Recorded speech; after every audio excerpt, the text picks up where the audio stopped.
Good evening, everyone. This is the ranks and uniform.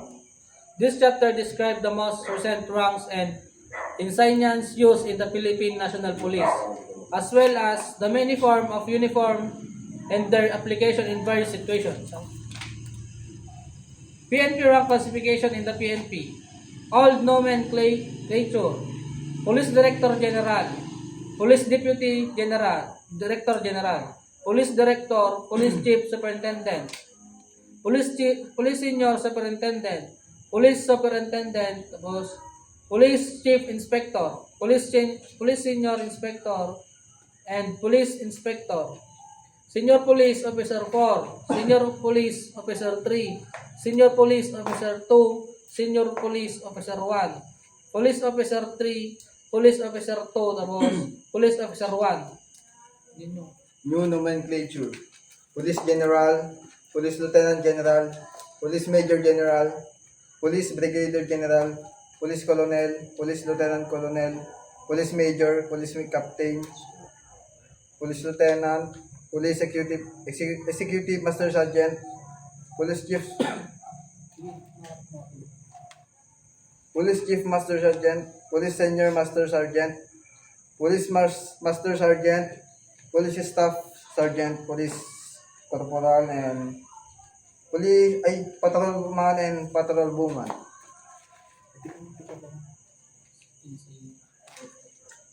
PNP rank, insignia, and uniform.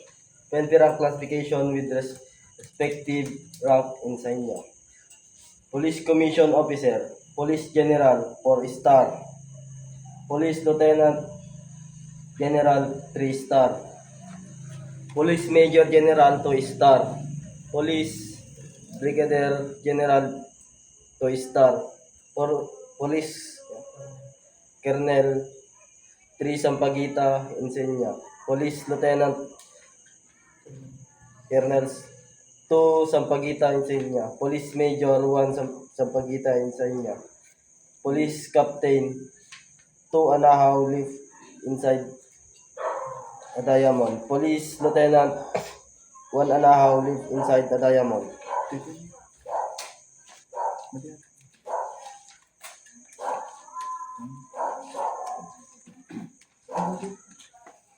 PNP star rank position in the PNP.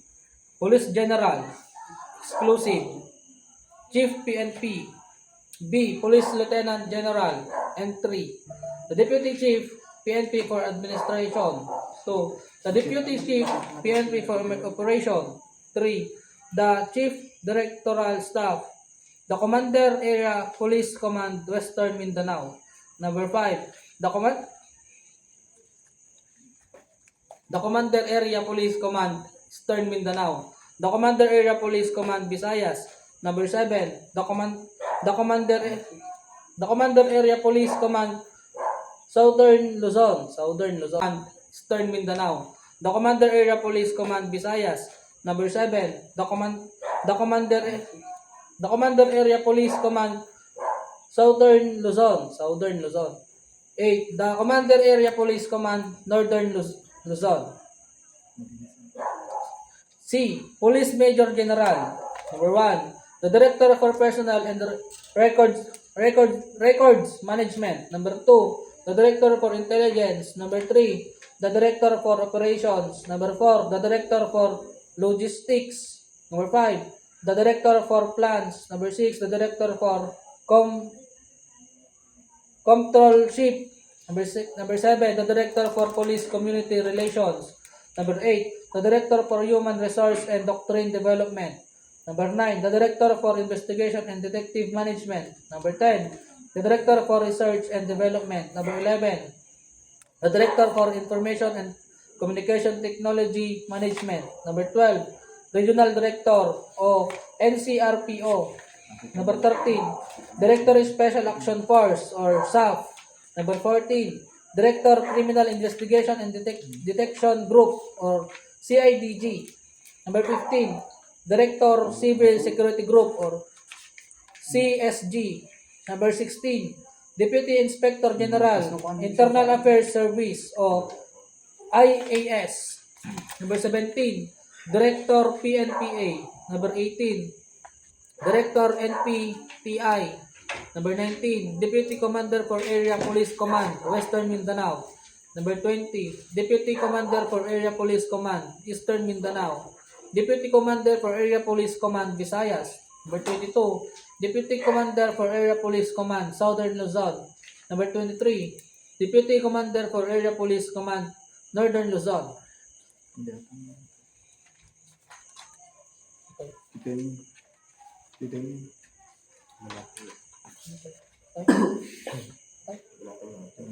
Entry positions refer to position that may be occupied by PCOs holding one rank lower than the prescribed rank of the said position. Exclusive positions refers to position that can only be occupied by PCO already holding the rank prescribed for the said position. PNP award and decorations. PNP award and incentives are given for outstanding achievement and or performance of any member of the Philippine National Police, quasi-police force and civilian volunteers or PNP Circulum number 2006-014. Operational Awards, Medalya ng Kagitingan or PNP Medal of Valor. It is an award given to an uniformed member of the PNP for conspicuous gallantry and intrepidity and the risk of life and limb above and beyond the call of duty. In order to justify this award, a member of PNP must perform a deed of personal bravery and self-sacrifices above and beyond the call of duty. So conspicuous and to distinguish himself clearly above his comrades in the performance of more than ordinary hazardous service and case of actual combat with armed enemies. This award may be given on the enemy force so overwhelming as compared to the government troops. Medalya ng Katapangan, PNP Bravery Medal. A. It is an award given to uniformed members of the PNP for gallantry in action